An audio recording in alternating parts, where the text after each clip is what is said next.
नमस्ते हिमाचल, आपका बहुत स्वागत है। आपके साथ मैं हूं जासमीन शर्मा। हेडलाइंस के बाद अब हिमाचल प्रदेश की अहम खबरों का रुख करेंगे और हिमाचल प्रदेश में एचआरटीसी कर्मचारियों के वेतन में देरी की खबर पर सीएम सुक्खू ने बड़ा आरोप लगाया है। सीएम ने मीडिया में चल रही खबरों को साजिश बताया है। उन्होंने आरोप लगाया है कि हिमाचल की छवि को खराब करने के लिए दिल्ली से कैंपेन चलाया जा रहा है। सीएम ने ट्विटर पर लिखा है कि सभी कर्मचारियों को समय पर वेतन मिल रहा है। हिमाचल की छवि खराब करने की कोशिश की जा रही है। दिल्ली से ये छवि और बहुत गहरी खाई है, बहुत नदी है जहाँ जाके ये गाड़ी जो है वो गिरी है। और ये जो एरिया है ये काफी दूर दराज का एरिया है, पहाड़ी एरिया है। और हालांकि बारिशों की वजह से यहाँ पर जो है वो रास्ता भी काफी खराब है। और ये भी एक कारण जो है वो यहाँ पर बना है इस हादसे का। ये ऑल्टो कार थी जो कि वहीं के मकामी लोग थे जो कि लिंक रोड से अपने किसी रिश्तेदार के घर जा रहे थे, लेकिन अचानक जो है वो हादसा होता है और इन लोगों की जो है वो जान चली जाती है। इस संबंध में जो घायल हैं उन्हें सबसे पहले जो है वो बुद्धल के अस्पताल में इलाज के लिए भेजा गया और उसके बाद जीएमसी राजौरी में शिफ्ट वहां से किया जा रहा है। और उनकी हालत भी जो है वो तीनों जो घायल हुए हैं उन तीनों की हालत जो है अभी वो भी नाजुक बताई जाती है। बिल्कुल शक्ति, हादसे की वजह क्या बताई जा रही? जिस तरह से गाड़ी नीचे खाई में आ गिरी है, तेज रफ्तार इसकी वजह है या फिर ड्राइवर नियंत्रण खो बैठा गाड़ी से? इसकी वजह आखिर क्या बताई जा रही है? या गाड़ी में लोग ज्यादा थे, जितनी कैपेसिटी थी उससे ज्यादा सवारियां गाड़ी में थी, तो इस एक्सीडेंट की वजह क्या बताई जा रही है? देखिए, जो एक्सीडेंट की शुरुआती तौर पे जो वजह आई है वो खराब रास्ता और बारिश की वजह से, क्योंकि भारी बारिश जो है वो बीती रात भी राजौरी जिला में हुई है और आज सुबह भी वहां पर इस एरिया में बारिश थी और रास्ता जो है वो काफी खराब था। और दूसरी सड़कों की वहां पर खस्ता हालत है क्योंकि ये लिंक रोड थी और लिंक रोड की हालत जो है वो काफी खस्ता थी, जिस वजह से जो है वो फिसलन की वजह से ये हादसा जो है वो हुआ है।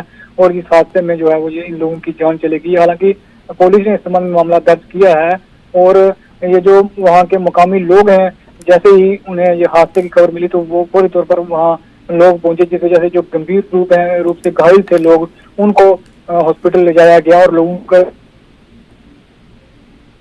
एक वजह जो बताई जा रही है वो यही खराब रास्ता और बारिश की वजह जो फिसलन है ये वजह। बिल्कुल शक्ति, क्या अब तक जानकारी मिल पाई जो लोग इस दुर्घटना का शिकार हुए, इन लोगों का ताल्लुक कहां से है? टूरिस्ट हैं या लोकल लोग हैं? ये कहां के रहने वाले हैं? क्या इनकी कुछ शिनाख्त हो पाई है? अब तक कोई जानकारी इन लोगों के बारे में मिल पा रही है?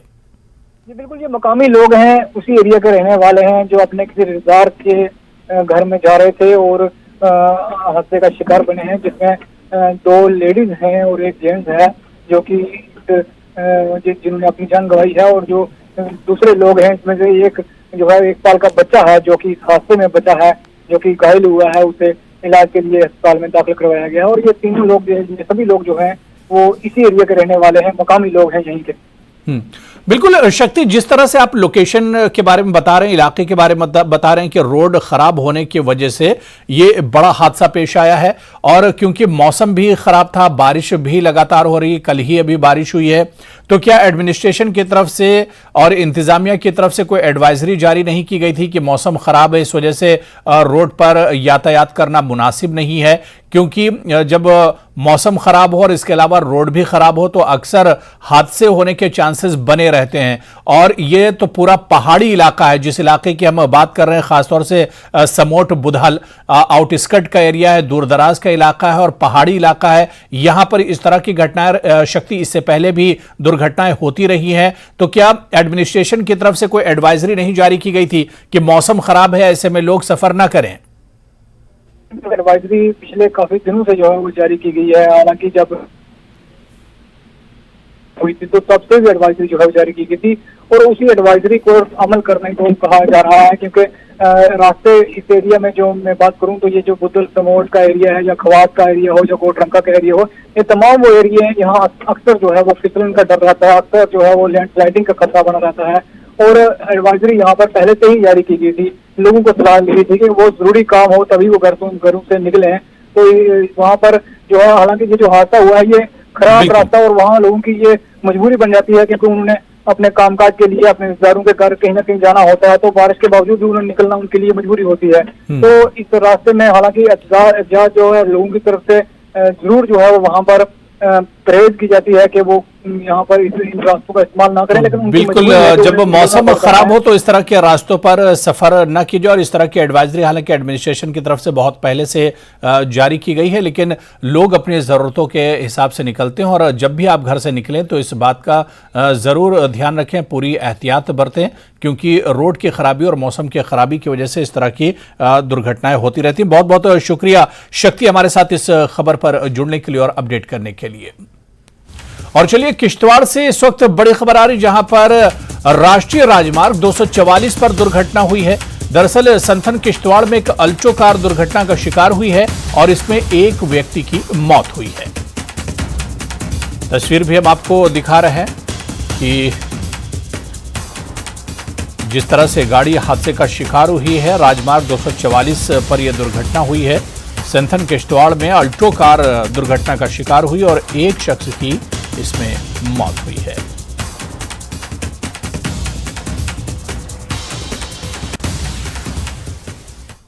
चलिए आगे बढ़ेंगे। Jammu Srinagar national highway block किया गया, बंद किया गया। रामबन में कैफेटेरिया में भूस्खलन, 4 लेन प्रोजेक्ट की टनल को भी भारी नुकसान पहुंचा है।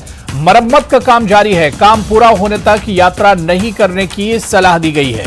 तो बहुत इंपॉर्टेंट खबर है, इस वक्त बड़ी खबर है। जम्मू श्रीनगर नेशनल हाईवे को बंद कर दिया गया है। रामबन में कैफेटेरिया में भूस्खलन हुआ है, लैंडस्लाइडिंग हुई है, जिसके चलते नेशनल हाईवे को बंद करना पड़ा है। 4 लेन प्रोजेक्ट की टनल को भारी नुकसान पहुंचा है। तस्वीर भी हम आपको दिखा रहे हैं। मरम्मत का काम लगातार जारी है। काम पूरा होने तक यात्रा नहीं करने की सलाह दी गई है। और सीधे रामबन का रुख करेंगे, जहां से हमारे सहयोगी बिलाल बाली इस वक्त हमारे साथ जुड़े हुए हैं। बिलाल, कुछ देर पहले आपसे बात हुई थी, आपने बताया था कि Jammu Srinagar national highway landsliding की वजह से पूरी तरह से बंद कर दिया गया है, क्योंकि अब 10 बज चुके हैं। उस वक्त भी रेस्क्यू ऑपरेशन चल रहा था, यातायात शुरू करने की कोशिश की जा रही थी। क्या कुछ अपडेट है अब इसे लेकर?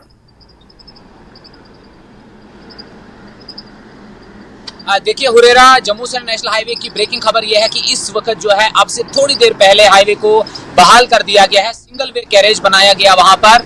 ताहम जो ट्रैफिक मूवमेंट है बहुत स्लो है। शूटिंग स्टोन लगातार जो है उस कैफेटेरिया में काम पर हो रहा है, उसकी वजह से सिंगल गाड़ियां निकाली जा रही है। जो अभी हमें इतला डिप्टी कमिश्नर रामबन ने दी है, उनका यही कहना है कि जो स्लाइड गुज़श्ता रात को आया था उसके जो कुछ पोर्शन है सिंगल वे कैरेज के लिए उसको हटा दिया गया है और इस वक्त ट्रैफिक के लिए शाहरा को बहाल कर दिया गया है। तो हमारे जितने भी नाजरीन हैं उन तक के लिए खबर है कि जम्मू श्रीनगर नेशनल हाईवे को फिलहाल जुज़वी तौर पर बहाल कर दिया गया है।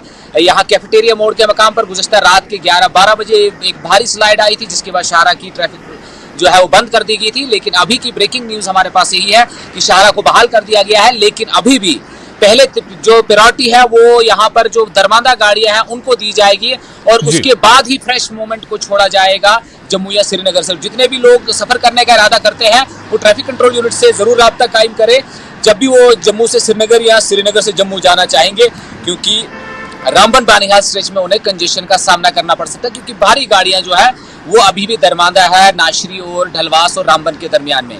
तो ब्रेकिंग न्यूज़ यही है कि इस वक्त शाहरा को बहाल कर दिया गया है। जो डिप्टी कमिश्नर रामबन ने हमें इतला दी है कि स्लाइड को वहां क्लियर किया गया है, सिंगल वे कैरेज बनाया गया और सिंगल गाड़ियां वहां पे निकाली जा रही है। ताहम शूटिंग स्टोन भी हो रहा है। लोगों से गुजारिश है कि वो एहतियात करें और छोटी गाड़ियां जो है लाइट मोटर व्हीकल्स वो मैत्रा का बाईपास जो है वो टेक कर सकते हैं, वहां से रूट ले सकते हैं। लेकिन जो HMVs है उनको यहीं से गुजरना होता है, तो लोगों से एहतियात की अपील है। जी हुरेरा। बिल्कुल, जिस तरह से बिलाल आपने बताया था कि खासतौर से नाशरी और बानीहाल का जो इलाका है, जो रास्ता है, वहां पर बड़ी तादाद में गाड़ियां जमा हो गई थी। वहां के हालात क्या कुछ हैं, क्या कुछ खबर मिल पा रही खासतौर से नाशरी और बानीहाल के आसपास? देखिए हुरेरा, अभी भी जो कल रात का सिर्फ ट्रैफिक था वो पूरा दरमांदा है। चाहे हम रामबन के तरफ की बात करें, चंद्रकोट, कुरौल, उसके साथ में पीड़ा आ जाता है, ढलवास आ जाता है और नाशरी तक जो है पूरी लाइन लगी हुई है गाड़ियों की। और उसी तरीके से बानीहाल में भी काजीगुंड एरिया में जो गाड़ियों को रोका जाता है उसके बाद वहाँ भी ट्रैफिक की काफ़ी कंजेशन हो जाती है। तो इस वक्त गाड़ियाँ जो धीरे धीरे निकल रही है, लेकिन जो ही ट्रैफिक को एक झटके में रिलीज़ किया जाता है जब उधमपुर जखेनी से और काजीगुंड से, उसके बाद रामबन बानीहाल के जो स्ट्रेच है यहाँ पर एकदम से कंजेशन हो जाता है, जाम हो जाता है, ओवरटेक होता है। तो बहुत इश्यूज़ हो रहे हैं पब्लिक को इस कौमी शाहरा पर। और इस लैंडस्लाइड ने तो बहुत जो लोगों को इस वक्त जो है मुतासिर किया हुआ है और जो हमने नाजरीन को खबर बताने की कोशिश की कि जो एक टनल बन रहा था यहाँ पर 4 लेन प्रोजेक्ट का टनल कैफेटेरिया उस स्लाइड को बाईपास करने के लिए, उसका जो फेस था उसको काफी नुकसान पहुंचा है, डैमेज पहुंचा है, ये भी इतला हमारे पास है। जी हुरेरा। बिल्कुल बिलाल, जिस तरह से आपने बताया कि अभी अभी इस जम्मू श्रीनगर नेशनल हाईवे को एक तरह से बहाल किया गया है, लेकिन जो गाड़ियों की रफ्तार है वो बहुत स्लो है, क्योंकि अभी भी कुछ हल्की फुल्की स्लाइडिंग एक तरह से हो रही है। खासतौर पर नाशी और बानिहाल का जो इलाका है, यहाँ पर अभी भी एक तरह से जो स्लाइड है वो नीचे की तरफ आ रहे हैं। ऐसे में किस तरह के इंतजाम किए गए हैं, खासतौर से एडमिनिस्ट्रेशन की अगर बात की जाए या ट्रैफिक जो अथॉरिटी होती है उसकी तरफ से किस तरह के इंतजाम किए जाते हैं? बड़ी तादाद में हम देखते हैं बिलाल कि गाड़ियां दरमांदा होकर रह जाती हैं, खासतौर से जो टूरिस्ट होते हैं या जो ड्राइवर्स होते हैं उन्हें काफी ज्यादा परेशानियों का सामना करना पड़ता है।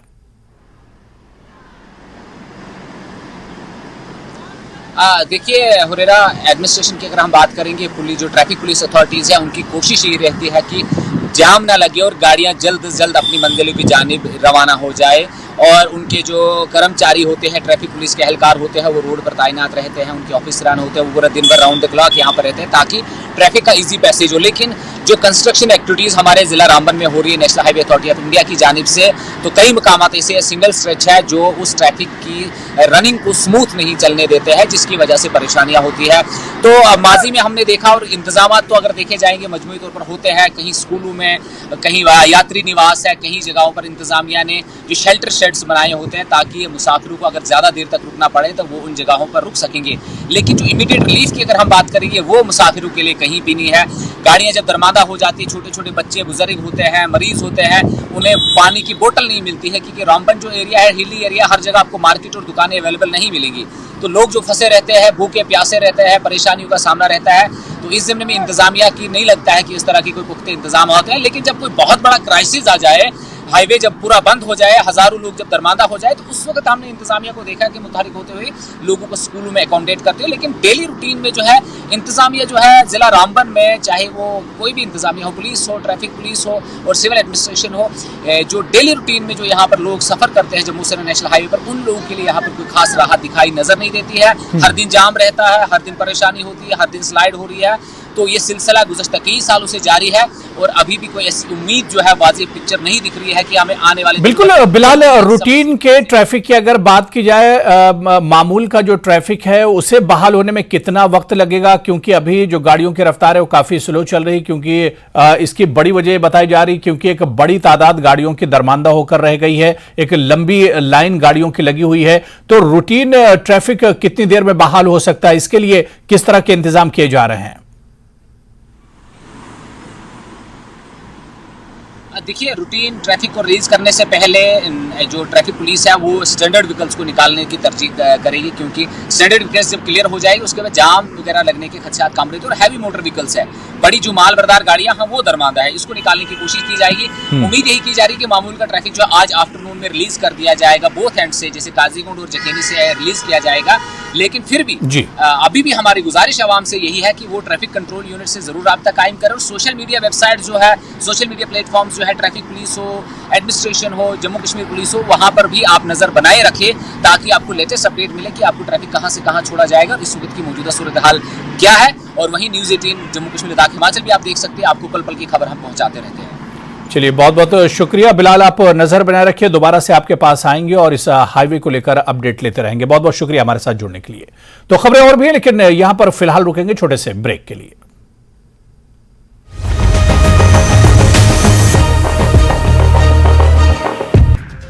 कठुआ में पानी की पाइपलाइन से एक मरा हुआ सांप निकला, लोगों में आक्रोश, लोग गंदा पानी पीने को विवश। वडगाम और मागाम के आसपास के इलाकों में मेडिकल दुकानों का अचानक निरीक्षण, कानून का उल्लंघन करने पर 7 दुकानों को सील कर दिया गया। मागाम के drug control officer Peerzada Tasadduq Hussain के नेतृत्व में जांच की गई।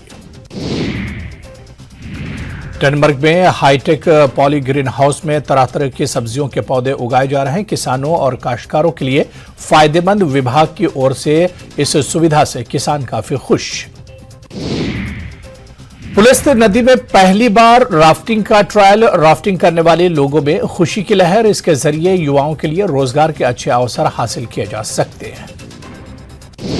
श्रीनगर के युवाओं का एक समूह साइकिल से घाटी का भ्रमण कर रहा है। Jammu Kashmir mountain biking association के बैनर तले साइकिलिंग सदस्यों ने साइकिल से तराल में कुछ स्थलों का दौरा किया। केंद्रीय पेट्रोलियम और प्राकृतिक गैस मंत्री हरदीप सिंह पुरी ने आरएसपुरा का दौरा किया और कहा कि अनुच्छेद 370 हटने के बाद जम्मू कश्मीर में बेहतर बदलाव आने की नई शुरुआत हुई है और आने वाले समय में अभी बहुत कुछ। वैष्णो देवी जी के दरबार में भारी भरकम भीड़ एक तरह से लगी हुई है। भीड़ नियंत्रण होने का नाम नहीं ले रही है। माता वैष्णो देवी श्राइन बोर्ड प्रशासन के दावे फेल हुए हैं। भीड़ नियंत्रण करने के दावे एक तरह से फेल हुए और सीसीटीवी से भीड़ को नियंत्रित करने का दावा भी यहां पर फेल नजर आता है। तो वैष्णो देवी जी के दरबार में भारी भरकम भीड़ है। भीड़ नियंत्रण होने का नाम नहीं ले रही है। माता वैष्णो देवी श्राइन बोर्ड प्रशासन के जो दावे हैं वो एक तरह से फेल नजर आ रहे हैं। भीड़ नियंत्रण करने के दावे फेल हुए और सीसीटीवी से भी भीड़ को नियंत्रित करने का जो दावा है श्राइन बोर्ड का वो भी नाकाम एक तरह से साबित हो रहा है, क्योंकि जो तस्वीरें इस वक्त हम टीवी स्क्रीन में देख रहे हैं, बड़ी तादाद में श्रद्धालु माता वैष्णो देवी के दर्शन के लिए पहुंचे हुए हैं। भीड़ काफी ज्यादा है और ऐसे में कोई बड़ा हादसा भी पेश आ सकता है। इस पर और जानकारी लेंगे और बात करेंगे। हमारे सहयोगी करणदीप इस वक्त हमारे साथ जुड़े हुए हैं। करण, जिस तरह से हम इससे पहले बात कर रहे थे कि लगातार माता वैष्णो देवी जी के दर्शन के लिए जो श्रद्धालु हैं वो हजारों की तादाद में आते हैं, लेकिन जिस तरह से भवन के अंदर की बात करें, मंदिर के अंदर की बात करें, वहां पर भी श्रद्धालुओं की एक बड़ी भीड़ देखने को मिल रही। हजारों में ये श्रद्धालु इस मंदिर के अंदर मौजूद हैं। यानी इस भीड़ पे किसी तरह का काबू नजर नहीं आ रहा है। आखिर भवन के अंदर ठीक है, श्रद्धालुओं की तादाद बहुत ज्यादा है, लेकिन जो मंदिर के अंदर दर्शन करने जा रहे हैं इनके लिए कोई सिस्टम होना चाहिए, इनके लिए कोई कानून और रूल एंड रेगुलेशंस होना चाहिए कि एक एक करके जाए, दर्शन करके बाहर आए। लेकिन ये हजारों की तादाद में मंदिर के अंदर मौजूद हैं श्रद्धालु, इसकी वजह क्या है?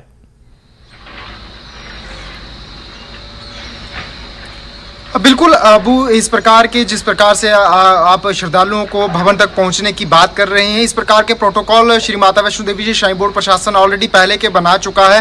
भीड़ को जो है वो माप करके ही भवन तक जो है वो भेजा जाता था। यानी कि आधार शिविर कटरा बेस कैंप कटरा से ही जो है वो उन्हीं इतने ही श्रद्धालुओं को अनुमति दी जाती है जितने श्रद्धालु जो है वो भवन में रुक सके, आराम से जो है वो दर्शन कर सके। लेकिन उन सभी प्रोटोकॉल्स की जो है वो धज्जियाँ यहाँ पर उड़ती हुई जरूर दिखाई दे रही हैं। पहले दिन ही साल के पहले दिन ही जिस प्रकार से एक बड़ा हादसा पेश आया था, दर्जन के करीब लोग जो थे वो मृत्यु का शिकार हुए थे, जो दर्शनों के लिए अलग अलग राज्यों से आए हुए थे। उनको नहीं पता था कि इतनी अव्यवस्था यहाँ पर देखने को मिलेगी और भगदड़ मच जाएगी। अचानक मध्यरात्रि को भगदड़ मचती है, उसके बाद लोग एकाएक करके घायल और मृत्यु का शिकार भी हो जाते हैं। लेकिन उस हादसे से भी जो है वो अभी तक श्री माता वैष्णो देवी जी श्राइन बोर्ड प्रशासन ने, स्थानीय प्रशासन ने कोई सीख नहीं ली है। उसके बाद कई लोग आते हैं, कई अधिकारी आते हैं, शोक व्यक्त करते हैं और मुआवजे भी जो है वो लोगों को दे देते हैं। लेकिन उसके बाद काफ़ी सारे ऐसे मापदंड जो थे वो बनाए गए थे जिससे भीड़ को नियंत्रण किया जाए, जिसमें एक अहम महत्वपूर्ण भूमिका निभाता है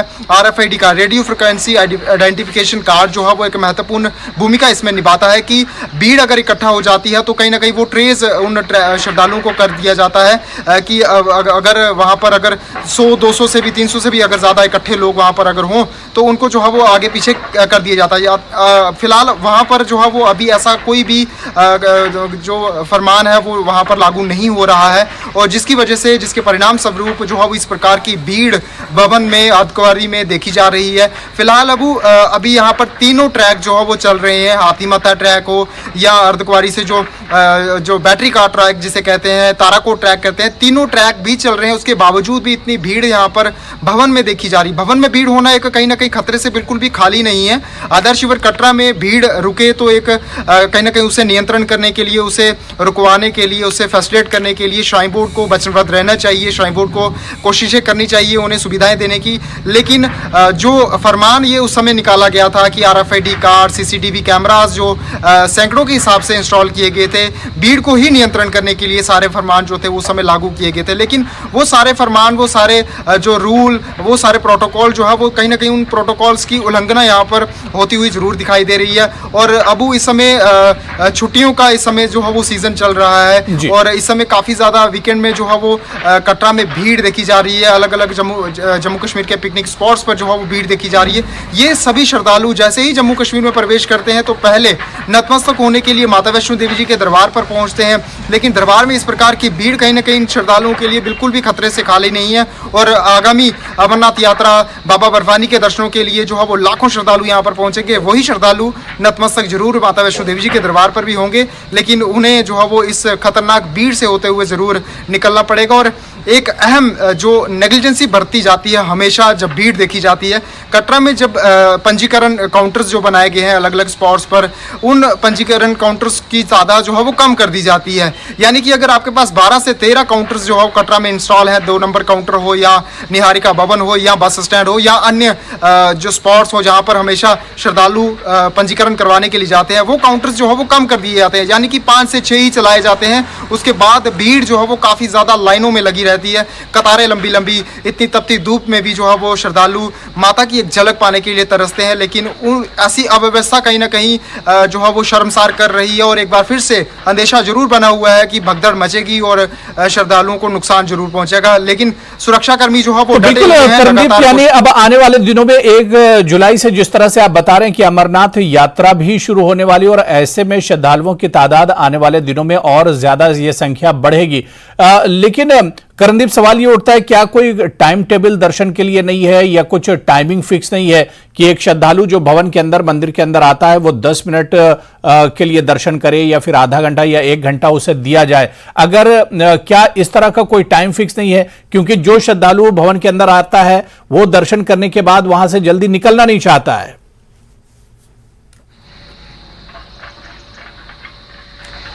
बिल्कुल इसी प्रकार का प्रोटोकॉल जो था वो बनाया गया था श्री माता वैष्णो देवी जी प्रशासन की तरफ से कि जैसे ही श्रद्धालु दर्शन करता है, दर्शन करने का अवसर सिर्फ और सिर्फ 4 से 3 सेकंड के बीच में ही जो है वो हर श्रद्धालु को मिलता है। तो जो है वो उसे माथे के ऊपर तिलक लगा करके उसे बाहर की तरफ जो है वो गुफा से रवाना कर दिया जाता है। लेकिन उसके बाद भी श्रद्धालुओं को वहां पर रुकना ना दिया जाए, इस प्रकार का फरमान उस समय जरूर निकाला था जब हादसा घटित हुआ था। लेकिन अभी वो फरमान जो है वो कहीं ना कहीं ढीला पड़ चुका है, ठंडे बस्ते में पड़ चुका है। भीड़ वहीं पर रुका करती है और कुछ लोग जो है वो सेल्फीज, रील्स वगैरह सोशल मीडिया के लिए जो है वो वहां पर इकट्ठा करते हैं, अपने फोन में तस्वीरें कैद करते हैं, क्योंकि खूबसूरत त्रिकुटा पर्वतों की वादियों की जो वहां की जो सुंदरता है उससे कहीं ना कहीं निहारना चाहते हैं, अपने फोन में कैद करना चाहते हैं और अन्य परिजनों को दिखाना चाहते हैं। लेकिन यही एक मुख्य कारण है कि भीड़ वहां पर इकट्ठा होती है। भीड़ को वहां से रेगुलराइज जो है वो आदर्श शिविर कटरा की तरफ रवाना नहीं किया जाता है और नीचे से लगातार एकाएक करके जो है वो श्रद्धालुओं को छोड़ दिया जाता है। यानी कि भवन में जो है वो श्रद्धालु एकदम जो है वो स्टक हो जाते हैं और उन श्रद्धालुओं को रास्ता जो है वो बिल्कुल भी नहीं निकलता, जिसमें नन्हे बच्चे, महिलाएं, बुजुर्ग भी होते हैं, जिसके कारण भगदड़ मचती है और भगदड़ के चलते जो है वो आए दिन लोग जो है वो घायल भी हुआ करते हैं। लेकिन एक बड़ा हादसा जो था वो 1 जनवरी को जो है वो जरूर घटित हुआ था, जिसमें बड़ा नुकसान जो था वो जरूर हुआ था। अभी उसकी भी इंक्वायरी जो है वो अभी फिलहाल क्लियर नहीं हुई है, लेकिन उसके बाद इस प्रकार की अगर तस्वीरें देखने को मिलेंगी तो कहीं ना कहीं नेग्लिजेंसी साफ तौर पर श्री माता वैष्णो देवी जी श्राइन बोर्ड प्रशासन की मानी जा रही है। तो बिल्कुल श्राइन बोर्ड और प्रशासन की यहाँ पर लापरवाही एक तरह से देखने को मिल रही है। हालांकि सारे इंतजामात जिस तरह से हमारे सहयोगी करमदीप बता रहे हैं कि तमाम इंतजामात किए गए हैं, तमाम प्रोटोकॉल हैं, रोड मैप इसके लिए बनाया गया है, लेकिन उन पर एक तरह से जिस तरह ये भीड़ तस्वीरों में दिख रही है, इसे देखकर ये लगता है कि उस पर अमल नहीं किया जा रहा और यहाँ पर एक अनदेखी भी और लापरवाही भी देखने में आ रही। बहुत बहुत शुक्रिया करमदीप हमारे साथ जुड़ने के लिए और इस खबर पर अपडेट करने के लिए। चलिए आगे बढ़ेंगे। इस वक्त एक और बड़ी खबर आ रही है। हम आपको बता दें कि अमरनाथ यात्रा की तैयारियां जारी हैं, श्रद्धालुओं के आने का सिलसिला भी जारी है। यूपी, गुजरात से कलाकार भी पहुंचे हैं। पेंटिंग के जरिए जम्मू की शोभा बढ़ाई जा रही है। आपको बताते चलें कि 1 जुलाई से ही अमरनाथ यात्रा शुरू हो रही है और 31 अगस्त तक ये यात्रा चलती रहेगी। तो अमरनाथ यात्रा की अगर हम बात करें तो अमरनाथ यात्रा की तैयारियां जो है जोरों पर हैं। श्रद्धालुओं के आने का सिलसिला भी शुरू हो गया है। यूपी, गुजरात और देश के अलग अलग राज्यों से जो कलाकार हैं वो भी अब एक तरह से जम्मू पहुंचना शुरू हो गए हैं। पेंटिंग के जरिए जम्मू की शोभा ये कलाकार बढ़ा रहे हैं। 1 जुलाई से यात्रा शुरू होनी और 31 जुलाई तक ये यात्रा चलेगी, यानी कुल 62 दिन 2 महीने से ज्यादा ये यात्रा चलेगी और किस तरह से जो अलग अलग राज्यों के जो कलाकार हैं वो अपने फन के जरिए और अपनी कला से एक तरह से जम्मू की जो शोभा है वो बढ़ा रहे हैं, क्योंकि लाखों की तादाद में ये श्रद्धालु जम्मू पहुंचते हैं अमरनाथ यात्रा करने के लिए। और ऐसे में जो देश के अलग अलग राज्यों के जो कलाकार हैं वो अपनी पेंटिंग के जरिए, अपने फन के जरिए, अपनी कला के जरिए जम्मू की शोभा को बढ़ा रहे हैं। और तस्वीरें भी हम आपको दिखा रहे हैं कि किस तरह से जो तैयारियां वो की जा रही हैं। और हमारे सहयोगी राजन वैद्य जम्मू से इस वक्त हमारे साथ जुड़े हुए हैं। राजन, अमरनाथ यात्रा में अब मुश्किल से 15 दिन और बचे हैं, 1 जुलाई से यात्रा शुरू होने वाली है, लेकिन उससे पहले हम देख रहे हैं कि जम्मू को सजाने संवारने का काम चल रहा है और जो श्रद्धालु आएंगे भव्य तरीके से उनका स्वागत किया जा सके, तो ऐसे में तमाम तैयारियां बड़े पैमाने पर की जा रही हैं। बिल्कुल आपने सही कहा कि क्योंकि इस दफा प्रशासन की उम्मीद है कि 8 से 9 लाख जो श्रद्धालु हैं वो अमरनाथ की यात्रा पे आ सकते हैं। और इस दफा इसलिए भी ज्यादा रश होगा कि आपको याद होगा कि कोविड के चलते भी जब यात्रा बाधित हुई थी कई लोग जो है दर्शन नहीं कर पाए थे। अब जब 1 साल से बिल्कुल मामूल पे जिंदगी है तो अब यहाँ जो प्रशासन भी गियर अप है, उसके साथ साथ यहाँ पे जो आर्टिस्ट हैं कई जो गुजरात से हैं, यूपी से हैं, महाराष्ट्र से हैं, वो जम्मू के मुख्तलिफ इलाकों में आपको दिख जाएंगे जो जम्मू को सजाने में लगे हुए हैं। और इनको भी मालूम है कि अमरनाथ की यात्रा की शुरुआत होने वाली है और ये चाहते हैं उससे पहले अपने काम को खत्म किया जाए। और जो इनकी कलाकृतियां हैं और इनका कहना है कि अभी से कुछ यात्री यहाँ पहुंच चुके हैं जम्मू में, जब वो यहाँ से निकले और उन्होंने काफी इनकी तारीफ भी की है। और इनसे हम जानेंगे जिस तरह से आप यहाँ पे लगे हैं और यात्रा शुरू होने वाली है। आपने कहा कि आपकी तारीफ भी हुई यात्रियों ने की, क्या कुछ आपको लगता है कि ये कलाकृतियां कितना इम्पैक्ट डालती हैं? सर, कलाकृतियाँ बड़ा इम्पैक्ट डालती हैं। जैसा कि है ना, देखा जाए ऐसा जम्मू में ही काम देखने को मिलता है। 3D वॉल म्यूरल सीमेंटेड होता है जो बाकी अदर शहरों में तो हमने भी नहीं देखा है। और लोगों को बहुत ही ज़्यादा आकर्षित करती हैं क्योंकि ये 3D वॉल म्यूरल सीमेंट से बनाई जाती है और उभरी हुई होती हैं।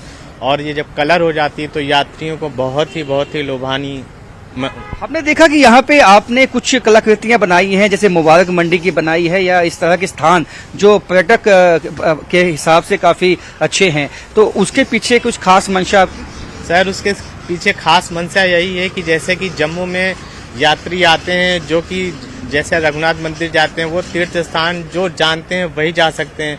बाकी ये जैसे 3D वॉल म्यूरल हम लोग बनाते हैं, मुबारक मंडी हो गई आपकी बावे माता के साथ में, बहुत ही अच्छे चित्र बनाए जाते हैं। यहाँ के लोकल जो भी पर्यटक स्थल होते हैं और मंदिर, बड़े बड़े मंदिर होती हैं जिनको जानकारियाँ नहीं होती हैं यात्रियों को, तो वो 3D वॉल म्यूरल को देख के ही उनको एक मतलब जानकारी होती है कि यहाँ पे जम्मू में और भी कुछ अच्छे मंदिर और पर्यटक स्थल हैं, ताकि उनको जानकारी मिल सके, इसलिए हम लोग बनाते हैं। तो जिस तरह से आप देख सकते हैं कि ये इकलौते ऐसे आर्टिस्ट नहीं है, ये जो इलाका है ये सिटी का इलाका है और जो यात्रा है यहीं से निकलती है, क्योंकि ये मैं अपने वीडियो से कहूंगा वो आपको दिखाएंगे। ये फ्लाईओवर है इसके पीछे और इसी फ्लाईओवर का इस्तेमाल करके जो कॉन्वॉय है वो निकलता है। और इनका कहना है कि कुछ जो यात्री अभी जम्मू पहुंच चुके हैं और कई यात्री माता वैष्णो देवी के दर्शन करेंगे, क्योंकि माता वैष्णो देवी भवन में भी काफी रश है। और वो वही यात्री फिर जब उनका पंजीकरण, अगर जिनका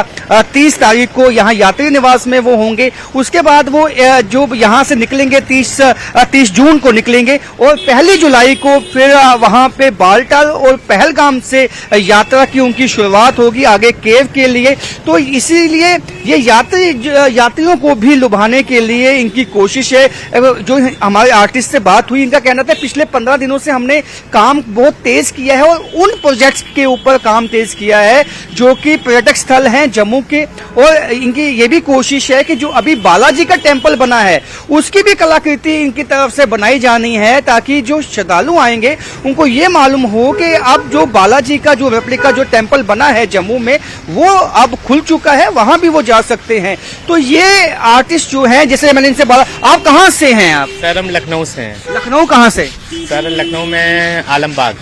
आलमबाग से हैं। तो पिछले 15 दिन से आपने कहा काम काफी तेज हुआ है। हाँ सर, काफी तेज कर रहे हैं ताकि है ना अमरनाथ यात्रा भी शुरू होने वाली है, जल्दी से जल्दी सुंदर हो सके जम्मू और वो लोग इसका लुत्फ उठा सकें। हमने देखा कुछ लोग गुजरात से भी आए हैं, बाकी जगहों से भी आए हैं, अलग अलग विभिन्न जगहों पे आप लोग लगे हुए हो।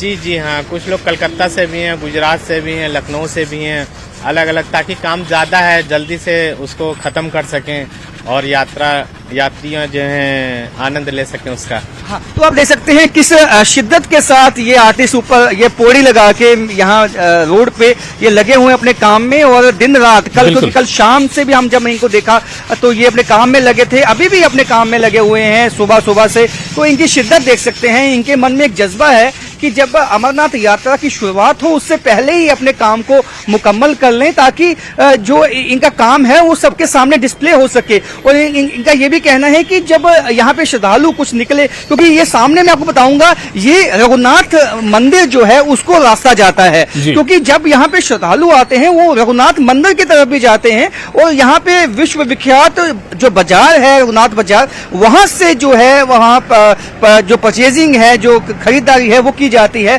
श्रद्धालुओं की तरफ से। तो ये एक ऐसा पॉइंट है जहां पे सबकी जो निगाह है वो जाती है, और इसीलिए ये श्रद्धालु आने से पहले उनके ये आर्टिस्ट चाहते हैं कि जल्द से जल्द जो ये काम है ये इनका मुकम्मल हो, और जो जब श्रद्धालु यहाँ पे आए, जब इनकी वाहवाही होगी तो इनका कहना है कि उनको काफी मोटिवेशन मिलता है, काफी प्रोत्साहित होते हैं उससे, क्योंकि जब श्रद्धालु इनकी तारीफ करते हैं और ये कहते हैं कि वाकई ही अब जम्मू में अब, क्योंकि अब 370 के बाद अब कोशिश हुकूमत की ये है कि जम्मू और कश्मीर को एक नई दशा जो है वो दिशा जो देनी है, उसमें ये सबसे बड़ी जो अब अमरनाथ यात्रा होने वाली है वो अहम रोल प्ले करेगी, क्योंकि जो यात्री यहाँ पे आते हैं वो एम्बेसडर होते हैं अलग अलग स्टेट से आए हुए यहाँ पे, और जब ये यहाँ से जाएंगे अपने अपने स्टेट्स में, अपने यूटीज में, तो यहाँ से एक सौगात लेकर जाएंगे, यहाँ से कुछ यादें लेकर जाएंगे। यानी राजन, ये इस बार हम कह सकते हैं कि जम्मू में इस बार जब अमरनाथ यात्री और श्रद्धालु जब पहुंचेंगे तो जम्मू की एक बदली हुई तस्वीर इन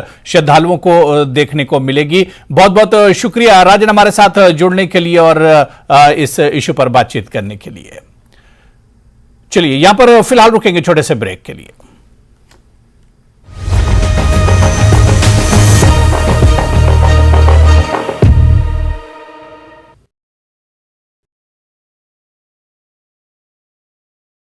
कठुआ में पानी की पाइपलाइन से एक मरा हुआ सांप निकला, लोगों में आक्रोश, लोग गंदा पानी पीने को विवश। वडगाम और मागाम के आसपास के इलाकों में मेडिकल दुकानों का अचानक निरीक्षण, कानून का उल्लंघन करने पर 7 दुकानों को सील कर दिया गया। मागाम के drug control officer Peerzada Tasadduq Hussain के नेतृत्व में जांच की गई।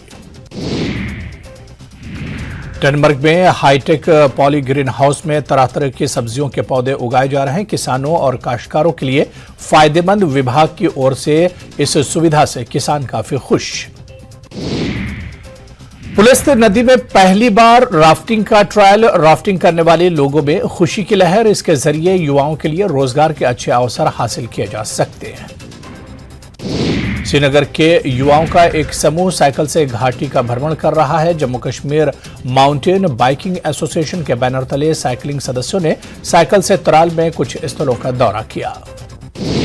केंद्रीय पेट्रोलियम और प्राकृतिक गैस मंत्री हरदीप सिंह पुरी ने आरएसपुरा का दौरा किया और कहा कि अनुच्छेद 370 हटने के बाद जम्मू कश्मीर में बेहतर बदलाव आने की नई शुरुआत हुई है और आने वाले समय में अभी बहुत कुछ और भी होगा। ओलावृष्टि और तेज हवाओं के अलावा भारी बारिश ने फसलों को भारी नुकसान पहुंचाया और राजौरी जिले में अखरोट के किसान चिंतित हैं, क्योंकि ओलावृष्टि के कारण इनकी फसलों को भारी नुकसान हुआ है। किसानों ने दुख व्यक्त करते हुए कहा कि इस साल उनके अखरोट पूरी तरह नष्ट हो गए। जम्मू कश्मीर में विकास का एक नया अध्याय शुरू होने वाला है, क्योंकि दूल हस्ती पावर प्रोजेक्ट का दूसरा चरण शुरू होने वाला है। चुनाव पर 5-6 प्रोजेक्ट शुरू होने जा रहे हैं, जिससे 6000 मेगावाट से ज्यादा बिजली पैदा होगी। इससे न सिर्फ जम्मू कश्मीर बल्कि उत्तर भारत के लोगों को भी फायदा पहुंचेगा। पुंछ जिले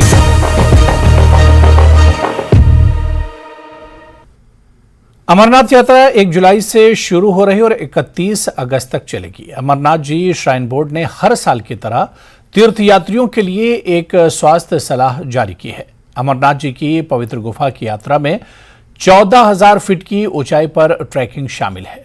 आप देखिए ये खास रिपोर्ट।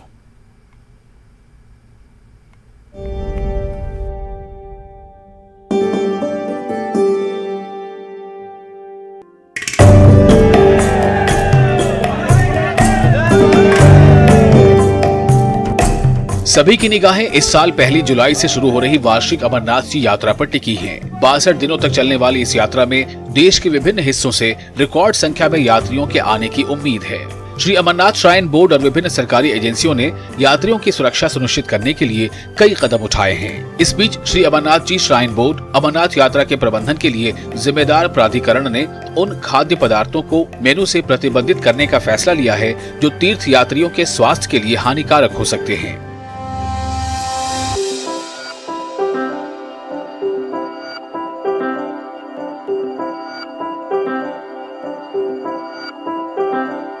श्रद्धालु जलेबी जैसी तली भुनी फास्ट फूड सामग्री और मिठाई नहीं खा सकेंगे। प्रतिबंध 1 जुलाई से लागू होने की संभावना है। यात्रियों के लिए अनुमत मेनू और प्रतिबंधित मेनू दोनों पर एक नजर डालते हैं। अनुमत मेनू में है अनाज, दालें, हरी सब्जियां, आलू, साग, सोया चंक्स, बेसन की सब्जी, सादी दाल, हरा सलाद, फल और स्प्राउट्स, प्लेन राइस, जीरा राइस, खिचड़ी और न्यूट्रेला चावल, रोटी, दाल रोटी, मिस्सी रोटी, मक्की की रोटी, बिना तेल या मक्खन के तंदूरी रोटी, ब्रेड, कुलचा, डबल रोटी, रस्क, चॉकलेट, बिस्कुट, भुना चना और गुड़, सांबर, इडली, उत्तपम, पोहा, सब्जी, सैंडविच, क्रीम, मक्खन, पनीर के बगैर ब्रेड जैम, कश्मीरी नान और उबले हुए पकौड़े, हर्बल चाय, कॉफी, लो फैट कर्ड, शरबत, नींबू स्क्वैश, पानी, लो फैट दूध, फलों का रस, सब्जियों का सूप, मिनरल वाटर, ग्लूकोज मानक पैकेट रूप में, खीर, चावल या साबुदाना, सफेद ओट्स, दलिया, अंजीर, किशमिश, खुबानी, अन्य सूखे मेवे सिर्फ भुने या कच्चे, लो फैट, दूध सेवई, शहद, उबली हुई मिठाई, भुना हुआ पापड़, खाखरा, तिल का लड्डू, ढोकला, चिक्की, रेवड़ी, फुलियां, मखाने, मुरमुरा, सूखा पेठा, आंवला मुरब्बा, फल मुरब्बा और हरा नारियल। अब एक नजर प्रतिबंधित मेनू पर। सभी मांसाहारी भोजन, शराब, तंबाकू, गुटखा, पान मसाला, धूम्रपान और अन्य नशीले पदार्थ, हैवी पुलाव या तला हुआ चावल, सभी मांसाहारी भोजन, शराब, तंबाकू, गुटखा, पान मसाला, धूम्रपान और अन्य नशीले पदार्थ, भारी पुलाव या फ्राइड राइस, पूरी, पिज्जा, बर्गर, भरवा, पराठा, डोसा और फ्राइड रोटी, मक्खन के साथ ब्रेड, क्रीम आधारित खाद्य पदार्थ, अचार, चटनी, तले हुए पापड़, चाउमीन और अन्य सभी तले हुए फास्ट फूड, कोल्ड ड्रिंक और कराह, हलवा, जलेबी, गुलाब जामुन, लड्डू, खोया बर्फी, रसगुल्ला और अन्य सभी हलवाई आइटम, चिप्स, कुरकुरे, मट्ठी, नमकीन, मिक्सचर पकौड़ा, समोसा, तले हुए सूखे मेवे और अन्य सभी फ्राइड आइटम्स।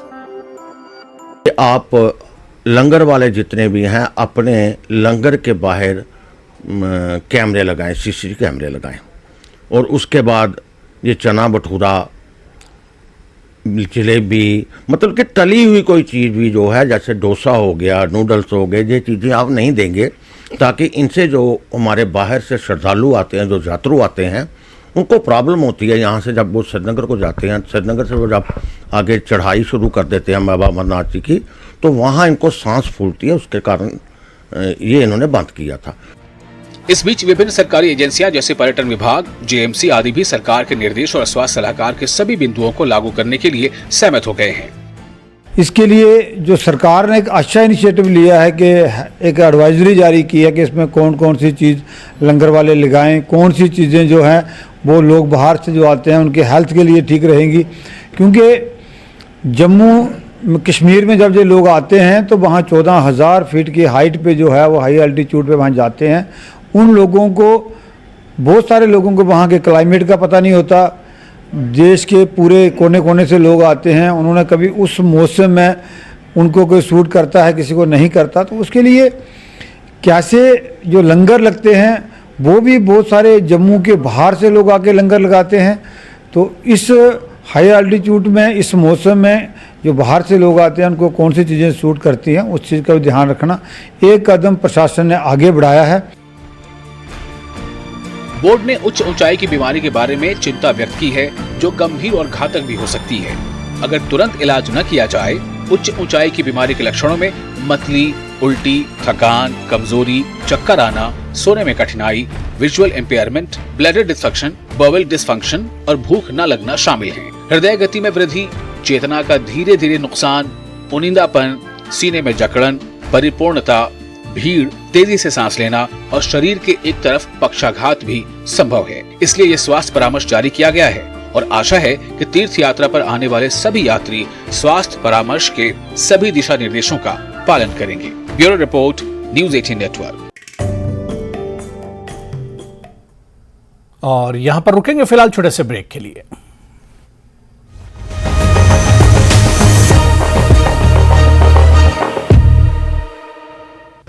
कठुआ में पानी की पाइपलाइन से एक मरा हुआ